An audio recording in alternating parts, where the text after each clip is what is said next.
히브리서는 거듭난 성도들이 거룩한 생활과 열매 맺는 삶을 위해 하나님께서 제공하시는 최상의 축복에 닿을 수 있도록 훈계하기 위해 기록되었습니다. 하나님께서는 우리가 은혜 안에서 자라날 수 있도록 모든 것을 제공하셨기에 우리가 영적 성숙에 도달하기를 기대하고 계십니다. 이것이 가능하도록 하기 위해 하나님께서 직접 이에 필요한 모든 것을 제공하시며 대제사장이신 그리스도께서 지금도 우리를 위해 하나님의 오른편에서 중보하고 계십니다. 따라서 그 어떤 그리스도인도 영적 갓난아이로 머물러 실패하는 삶을 사거나 열매 맺지 못하는 데 대해 아무런 변명도 할 수 없습니다. 이는 하나님께서 이에 필요한 모든 것을 제공하셨고 또한 다음과 같은 말씀을 하셨기 때문입니다. 히브리서 4장 14절에서 15절의 말씀입니다. 그런즉 우리에게 위대하신 대제사장 곧 하늘들 안으로 들어가신 하나님의 아들 예수님이 계신 줄 알므로 우리가 우리의 신앙 고백을 굳게 붙들자. 우리에게 계신 대제사장은 우리의 연약함의 감정을 몸소 느끼지 못하시는 분이 아니요 모든 점에서 우리와 똑같이 시험을 받으셨으되 죄는 없으신 분이시니라. 이것이 바로 우리 연약함과 실패에 대처하도록 하나님께서 예비해 놓으신 것입니다. 우리 대제사장이신 예수 그리스도께서는 우리 갈등과 시험과 시련을 다 이해하고 계시며 좌절과 패배당한 하나님의 자녀가 그분께 나아와 그분의 긍휼과 은혜를 얻어 승리하는 삶을 살아가기를 기대하고 계십니다. 이에 히브리서 4장은 이렇게 마무리가 되고 있습니다. 16절입니다. 그러므로 우리가 긍휼을 얻고 필요한 때에 도우시는 은혜를 얻기 위해 은혜의 왕자로 담대히 갈 것이니라. 이와 같이 하나님께서 모든 것을 예비하셨으므로 하나님의 자녀라면 그 누구도 패배와 불순종에 계속 머물러 있을 필요를 되지 못할 것입니다. 오직 완전함으로 나아가자라는 명령에 순종이 있을 뿐입니다. 만약 우리 삶에서 발견되는 악을 회개치 않고 계속해서 묵인한다면 이는 고의로 죄를 짓는 것이요 그 죄는 죽음에 이르는 죄이며 이 땅에서 징계에 의해 주님의 심판을 받거나 아니면 그리스도의 심판석에서 심판을 받게 될 것입니다. 우리는 바로 이것이 히브리서의 핵심 메시지라고 믿습니다. 히브리서는 영원하신 하나님의 아들이시며 사람들의 구원자로서의 주 예수 그리스도에 대한 초상화와 함께 시작되고 있습니다. 예수님은 신약 성경의 주인공일 뿐 아니라 구약 성경에 나오는 하나님이십니다. 구약 성경의 여호와께서는 다름 아닌 신약 성경의 예수님이십니다. 이것이 바로 히브리서 처음 몇 구절에서 확인된 사실입니다. 히브리서 1장 1절에서 2절 말씀입니다. 지나간 때에는 여러 시대의 다양한 방식으로 대언자들을 통하여 조상들에게 말씀하신 하나님께서 이 마지막 날들에는 자신의 아들을 통하여 우리에게 말씀하셨으며 그 모든 것의 상속자로 정하시고 또 그분으로 말미암아 세상들을 만드셨느니라.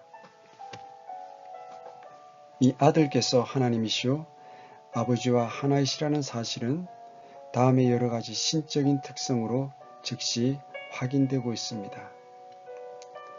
그분은 모든 것의 상속자이십니다. 예수님은 우주의 창조자이십니다. 예수님은 하나님의 영광의 광채이십니다. 예수님은 하나님과 동일한 실체이십니다. 예수님은 우주를 지탱하시는 분이십니다. 예수님은 다른 사람들의 죄들을 정결케 하시는 죄 없는 분이십니다.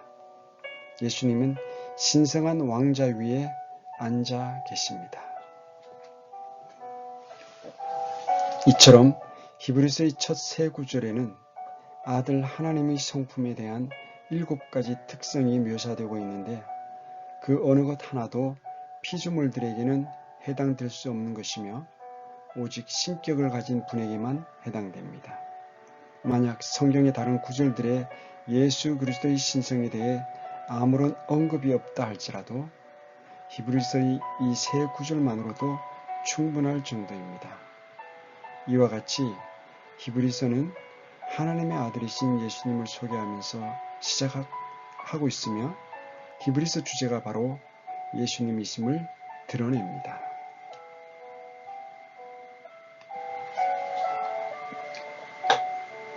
이 영원하신 하나님께서 인간이 되셨으며 인간의 본성을 취하시고 사람의 모양으로 나타나셨습니다. 요한은 이를 두고 말씀이 육신이 되셨다라고 기록했습니다. 그렇다면 예수님께서 인간이 되셨을 때 하나님이심을 그만두셨을까요? 예수님께서 자신을 낮추셨을 때 예수님은 자신의 신성은 한쪽에 내려놓으신 것일까요? 만약 그렇다면 예수님께서 어떻게 다시 하나님이 되실 수가 있었겠습니까? 영광 가운데 있는 사람이신 예수 그리스도께서는 여전히 하나님 아버지와 성령님과 하나이신 걸까요? 이것이 바로 히브리서가 계속해서 다루고 있는 주제입니다. 예수님께서는 인성을 지니신 채로도 여전히 다른 모든 피조물들 위에 계십니다. 예수님께서는 천사들보다도 뛰어나십니다. 히브리서 1장 4절에서 5절의 말씀입니다. 그분께서 천사들보다 훨씬 더 뛰어나게 되신 것은 상속을 통해 그들보다 더욱 뛰어난 이름을 얻으셨기 때문이라. 예수님께서 어느 때의 천사들 가운데 누구에게 너는 내 아들이라 이날 내가 너를 낳았도다 하시느냐. 또다시 나는 그에게 아버지가 되고 그는 내게 아들이 되리라 하겠느냐. 하나님께 택함을 받은 하늘에 있는 하나님의 천사들은 모든 피조물들 가운데 최고의 지위를 갖고 있습니다. 그들은 죄로 인해 타락한 적이 없으므로 하나님의 임재 앞에 나아갈 수 있으며 가장 중요하고 핵심적인 임무를 부여받았으며 하나님의 사자요 하나님의 뜻을 집행하는 자들입니다. 그들보다 뛰어난 피조물은 없으며 그들은 오직 하나님께만 명령을 받습니다. 그런데 그리스도께서는 천사들보다 나으신 분이라고 합니다. 그러므로 예수님은 하나님이십니다. 하나님 이외에는 천사보다 더 나은 존재는 없기 때문입니다. 인간의 모습을 한 채 자신을 낮추어 사람의 몸을 입고 계시는 중에도 예수님은 하나님의 아들로서 가장 뛰어난 분이시며 이를 더 강조하기 위해 히브리서는 다음과 같이 지적합니다. 1장 6절입니다. 또다시 그분께서 그 처음 나신 분을 세상에 들어오게 하실 때에 이르시기를 하나님의 모든 천사들은 그에게 경배하라 하시고 하나님께서는 너는 주 내 하나님께 경배하고 오직 그분만을 섬길지니라 하고 말씀하셨습니다. 그런데 예수님께서 그 경배를 받으심으로 친히 하나님이심을 선언하셨습니다. 이 모든 것이 예수님께서 인간의 육신을 입고 인간의 본성을 지닌 채로 거하시는 하나님이심을 입증하는 것입니다. 그분께서 천사들보다 더 낮게 되셨다는 말씀에 의해 이것은 분명한 사실로 드러납니다. 천사들은 처음 나신 분께서 세상에 들어오셨을 때 예수님을 경배하라는 명령을 받았습니다. 피와 침으로 범벅이 된 채 갈보리 십자가에 못 박히셔서 최고의 모욕과 굴욕을 온유하게 견뎌내신 예수님이 다름 아닌 전능하신 하나님이시며 창조자이신데도 예수님은 자신의 피조물에 의해 십자가에 달리셨습니다. 우리가 이분이 누구이신지 마음에 명심하야만 우리 구속받은 자들은 예수님께 완전히 헌신하여 완전함으로 나아가야만 한다는 히브리서의 요구를 이해하게 될 것입니다. 다시 말씀드립니다. 이것이 바로 히브리서의 메시지입니다. 즉 하나님의 아들이시며 사람의 아들이신 분으로 선명히 모셔드신 바로 그분께 우리 믿는 자들 모두가 모든 것을 내어드려야 한다는 것입니다. 히브리서 1장은 그리스도께서 천사들의 무리보다 우월하심을 더욱 많은 증거들로 입증했습니다. 우리가 히브리서의 수신자들이었던 히브리 그리스도인들이 하나님의 천사들을 크게 숭배했음을 기억한다면 다음의 논증은 절대적인 확신을 가져다 줄 것입니다. 천사들과 예수님의 대조는 너무도 충격적입니다. 하나님의 아들에 대해 다음의 몇 구절을 주목해 보십시오. 예수님은 하나님이시며 주님의 왕국에서 왕이십니다. 예수님은 의를 사랑하고 불법을 미워하시는 하나님이십니다. 예수님은 땅과 하늘의 설계자이십니다. 예수님은 영원한 창조자이십니다. 예수님은 변함이 없으신 영원한 분이십니다. 예수님은 최종적인 정복자이십니다. 예수님은 천사들이 섬길 구원의 상속자들의 주님이십니다.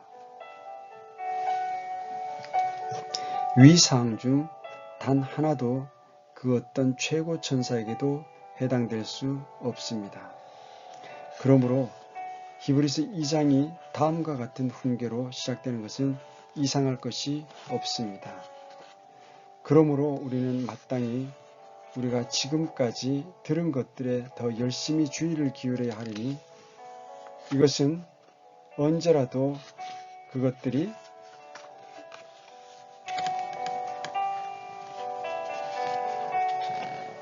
우리에게서 빠져나가지 못하게 하려 함이라. 천사들을 통해 하신 말씀이 확고하였고 모든 범법과 불순종이 정당한 보응의 대가를 받았거늘 우리가 이렇게 큰 구원을 소홀히 여긴다면 어찌 피할 수 있으리요. 이 구원은 처음에 주께서 말씀하시기 시작하신 것이요 그분의 말씀을 들은 자들이 우리에게 확증한 것인데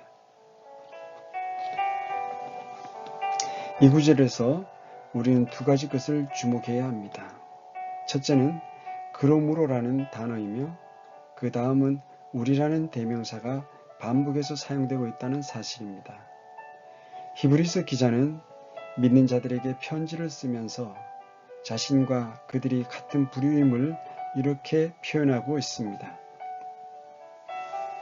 그러므로 우리는 마땅히 우리가 지금까지 들은 것들에 더 열심히 주의를 기울여야 하리니 이것은 언제라도 그것들이 우리에게서 빠져나가지 못하게 하려 함이라. 그리고 그는 곧 이렇게 경고합니다. 우리가 이렇게 큰 구원을 소홀히 여기면 어찌 피할 수 있으리요. 이 경고가 의미하는 바는 우리가 히브리서 1장의 가르침을 상기해 보면 분명해집니다. 1장에서 주 예수님을 창조자, 지탱자, 구원자, 중보자로서 가장 뛰어나신 분으로 제시했습니다.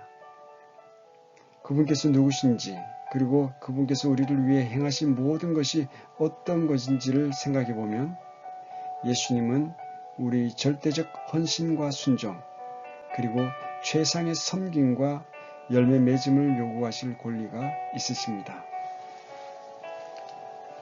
이와 같은 문맥에서 그러므로라는 말이 쓰인 것입니다. 그러므로라는 말은 어째서라는 말을 전제로 합니다. 그것은 예수님께서 자신의 은혜로 우리에게 행하신 것 때문에 예수님께서는 우리가 예수님의 요구에 절대적인 순종을 하리라고 기대하실 권리를 갖고 계시다는 뜻입니다. 그러므로 우리는 마땅히 우리가 지금 들은 것들에 더 열심히 주의를 기울여야 하리니 이것은 언제라도 그것들이 우리에게서 빠져나가지 못하게 하려 함이라. 이 말씀에서 히브리서 기자는 구원의 상실을 말하고 있는 것이 아닙니다. 또한 그는 회심하지 않고 입으로만 믿는다고 고백하는 자들에게 말하는 것도 아닙니다.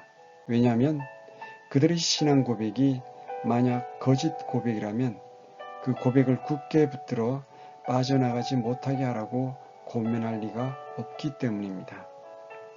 히브리서 기자가 말하고 있는 것은 다름 아닌 우리 섬김과 보상에 대한 것입니다. 이것은 다음의 경고로 분명해집니다. 히브리서 2장 3절을 다시 보십시오. 우리가 이렇게 큰 구원을 소홀히 여기면 어찌 피할 수 있으리요. 이 구원은 처음에 주께서 말씀하기 시작하신 것이요. 그분의 말씀을 들은 자들이 우리에게 확증한 것인데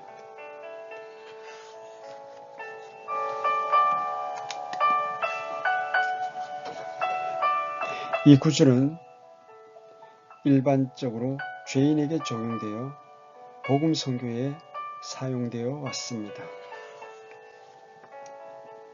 영적인 적용으로서는 용납이 될지 모르지만 이 구절의 해석은 죄인이 아닌 믿는 성도에게 적용되어야 마땅합니다.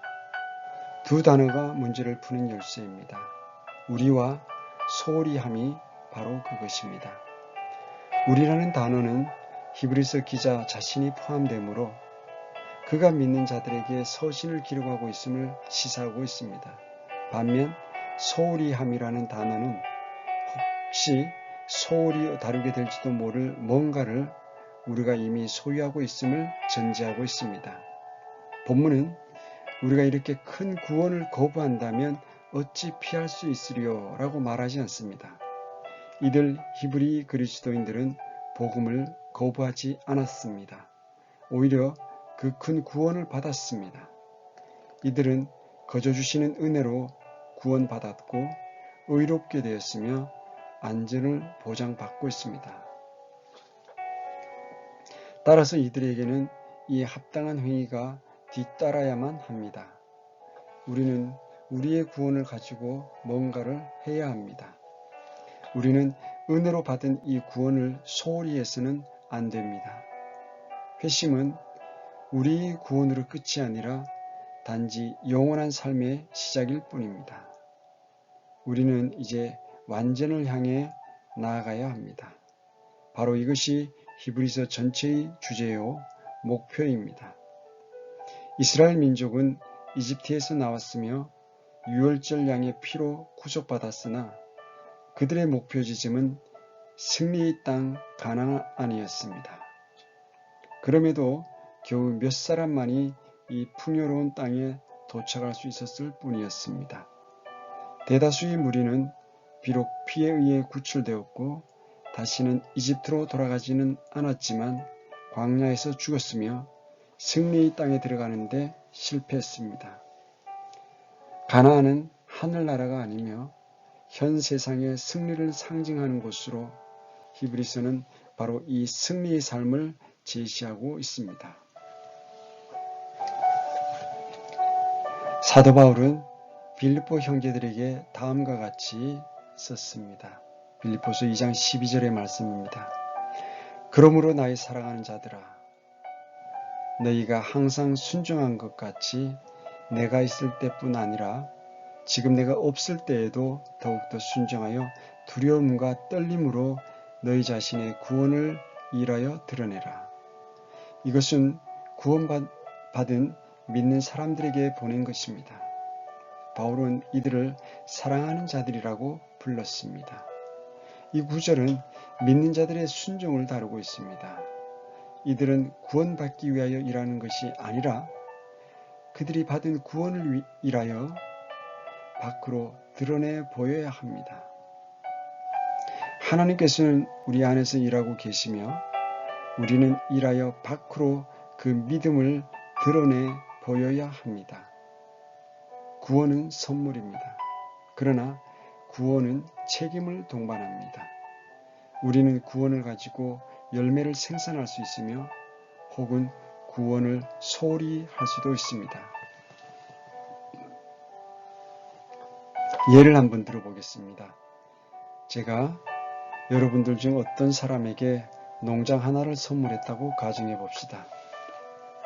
여러분의 노력과 돈은 한 푼도 들어가지 않았습니다. 이 농장은 여러분들에게 공짜로 넘겨진 것입니다.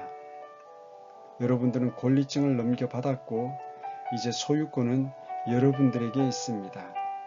이제 여러분들은 그 농장을 열심히 가꾸어 많은 과실의 수확을 얻을 수도 있고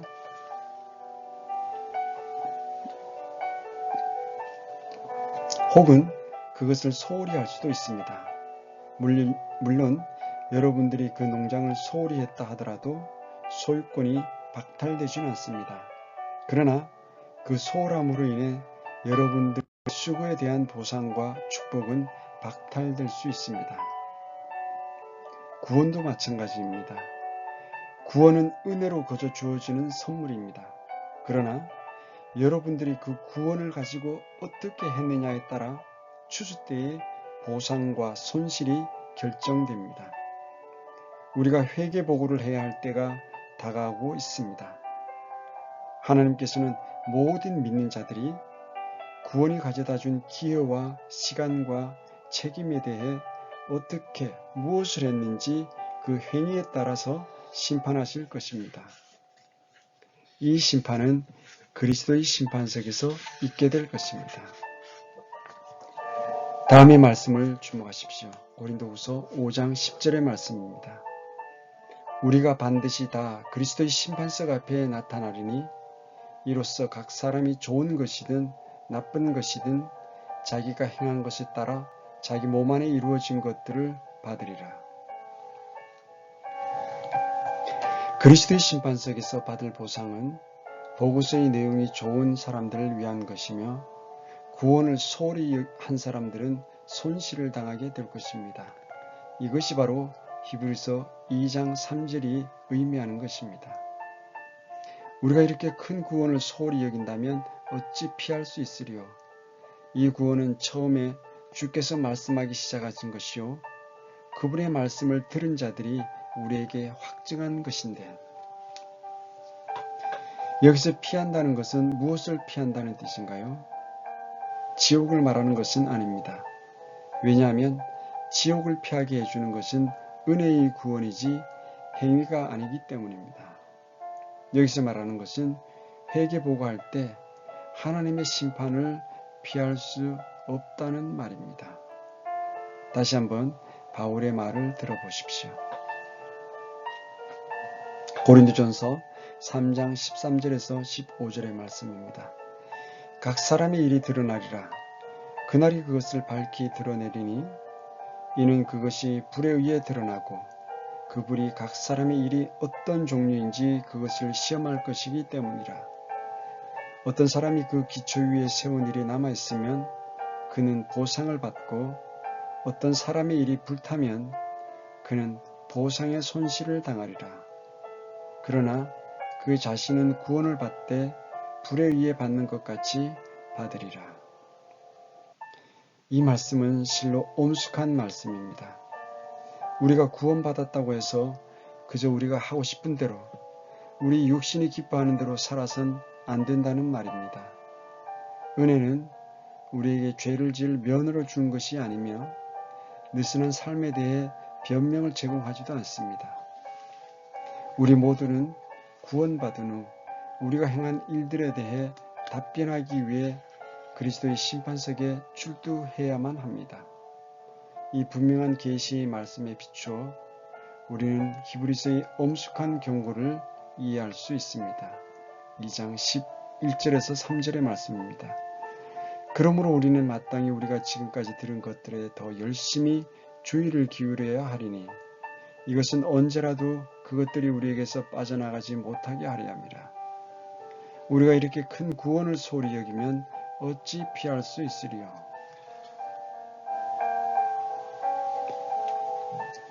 이 구원은 처음에 주께서 말씀하기 시작하신 것이요 그분의 말씀을 들은 자들이 우리에게 확증한 것인데 이것이 그토록 슬프게도 무시되고 있는 히브리서의 핵심적인 말씀입니다. 그리스도인들의 회심은 신앙생활의 첫걸음에 불과하며 우리가 예수님의 형상에 완전히 일치하게 될 때에야 비로소 완성될 신앙의 여정이 남아있게 될 것임을 배워야 할 필요가 있습니다. 우리가 은혜 안에서 주 예수님을 알아가는 지식으로 성숙하게 될 그날까지 하나님께서는 우리를 계속해서 다루어 나가실 것입니다. 우리가 하나님의 뜻에 완전히 복종하고 세상으로부터 실질적으로 구별된 삶을 살며 우리 온 존재를 완전히 내어드림으로써 최대한의 열매를 기대하시는 하나님의 의중을 깨닫기 전에는 우리는 여전히 영적인 갓난아이로 남아 패배에 당한 채 열매 맺지 못하는 삶을 살게 될 것입니다. 여러분들은 혹시 그 큰 구원을 소홀히 여겨오지 않으셨는지요? 여러분들은 구원받은 지 얼마나 되셨습니까? 믿음 생활에 대해 얼마나 진전을 이루셨습니까? 여러분들의 섬기는 삶이 사람들에게 기쁨과 도전을 주고 있습니까? 여러분들은 인생의 짐을 불평 없이 잘 지고 가십니까? 여러분들은 구원의 확신을 분명히 가지고 계십니까? 오늘 예수님께서 여러분들을 본향으로 부르시면 확신 가운데 예수님을 뵐 수 있습니까? 오늘 이 순간 왜 한 걸음 더 전진하지 않으십니까? 잠시 멈추어 여러분들의 신앙생활을 점검해 보십시오. 여러분들의 간증과 섬김과 확신을 방해하는 그 무엇인가가 있다면 이 시간 솔직하게 고백하십시오. 그리고 돌이켜 회개하며 주님의 용서를 구하십시오. 주님의 약속을 붙잡고 주님께 여러분들의 인생을 맡기십시오. 이제 요한의 훈계에 귀를 기울여 보겠습니다. 요한일서 2장 26절의 말씀입니다. 어린 자녀들아, 이제 그분 안에 거하라. 이것은 그분께서 나타나실 때에 우리가 확신을 가지게 하려 하며 또 그분께서 오실 때에 우리가 그분 앞에서 부끄러움을 당하지 아니하게 하려 함이라. 이제 여러분들은 그렇습니다. 이것이 제가 원하는 바로 그것입니다. 저는 패배의 삶에 지쳤습니다. 어떻게 하면 승리할 수 있으며 완전함을 향해 나아갈 수 있습니까? 라고 말할 것입니다. 히브리서 12장에 그 해답이 나와 있습니다. 1절에서 2절의 말씀입니다. 그러므로 증인들이 이렇게 큰 구름을 이루며 또한 우리를 둘러싸고 있으니 모든 무거운 것과 너무 쉽게 우리를 얽어매는 죄를 우리가 떨쳐버리고 인내로 우리 앞에 놓인 경주를 달리며 우리 믿음의 창시자요 또 완성자이신 예수님을 바라보자. 그분께서는 자기 앞에 놓인 기쁨으로 인해 십자가를 견디사 그 수치를 멸시하시더니 이제 하나님의 왕좌 오른편에 앉으셨느니라. 승리의 삶을 위한 길이 있습니다. 첫째는 여러분들의 삶에서 여러분들이 알고 있는 모든 죄와 의심스러운 모든 죄, 그리고 여러분들을 내리누르고 있는 무거운 것들과 여러분들을 얽어매는 모든 죄들을 판단하는 것입니다. 그리고 그것들을 철저히 고백하시고 주님의 용서를 받아들이십시오. 그 다음에는 여러분들의 눈을 예수님께 고정하십시오. 여러분들의 눈을 자아와 다른 사람으로부터 거두어 들이십시오. 여러분들의 삶에서 겪게 될 모든 경험을 현재의 희생과 고난의 관점이 아니라 미래의 영광의 관점에서 해석하십시오. 예수님께서 우리의 본이 되십니다. 주님은 앞에 있는 기쁨을 위하여 불평 없이 십자가를 견디셨으며 수치를 멸시하셨고 고통을 인내하셨습니다. 우리는 수치를 겨우 견딜 정도입니다. 오늘도 주님께서 대제사장으로서 높은 곳에 앉으셔서 자신의 발자취를 따라오는 자들을 돕기 위해 기다리고 계시며 중보하고 계십니다. 이제 여러분들의 뒤를 돌아보지 마십시오. 엎지른 우유를 놓고 울지 마십시오. 그 어떤 일도 오늘의 관점에서 해석하지 말고 영혼의 관점으로 바라보십시오. 그리고 다음 말씀을 잘 기억하십시오. 히브리서 12장 11절에서 13절의 말씀입니다. 이제 어떤 징계도 그 당시에는 기쁘게 보이지 아니하고 슬프게 보이나 그럼에도 불구하고 나중에는 그것으로 말미암아 단련된 자들에게 그것이 의의 화평의 열매를 맺느니라. 그러므로 늘어진 손과 연약한 무릎을 일으켜 세우고 너희 발을 위해 곧은 행로들을 만들지니 이것은 저는 것이 길에서 벗어나지 아니하고 고침을 받게 하려 함이라. 나아가십시오. 나아가서 걷기 시작하십시오. 그리고 눈을 예수님께 고정하고 좌우를 돌아보거나 뒤돌아보지 마십시오. 눈은 오직 초점을 고정하고서 나아가십시오. 그리하면 여러분들의 발은 날개를 달게 될 것입니다.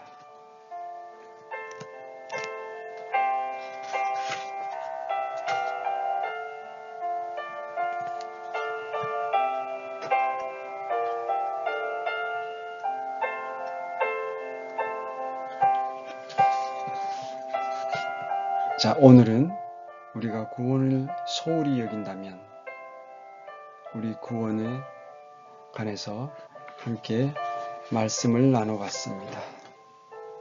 오늘 방송을 들으신 구독자님들 그리고 사랑하는 형제자매님들 여러분들 삶 속에서 구원을 소홀히 여김없이 우리 그리스도의 장성한 분량에까지 열심히 자라가며 또 우리 앞에 놓여있는 성도들의 심판석인 그리스도의 심판석에 섰을 때 5개의 관과 그리고 보상과 상급에 관해서 우리가 늘 생각하며 우리에게 주어진 한날 한날을 주님의 영광과 기쁨을 위해서 최선의 노력을 경주하는 우리 모든 구독자님들, 사랑하는 형제님들이 되시기를 간절히 기도합니다.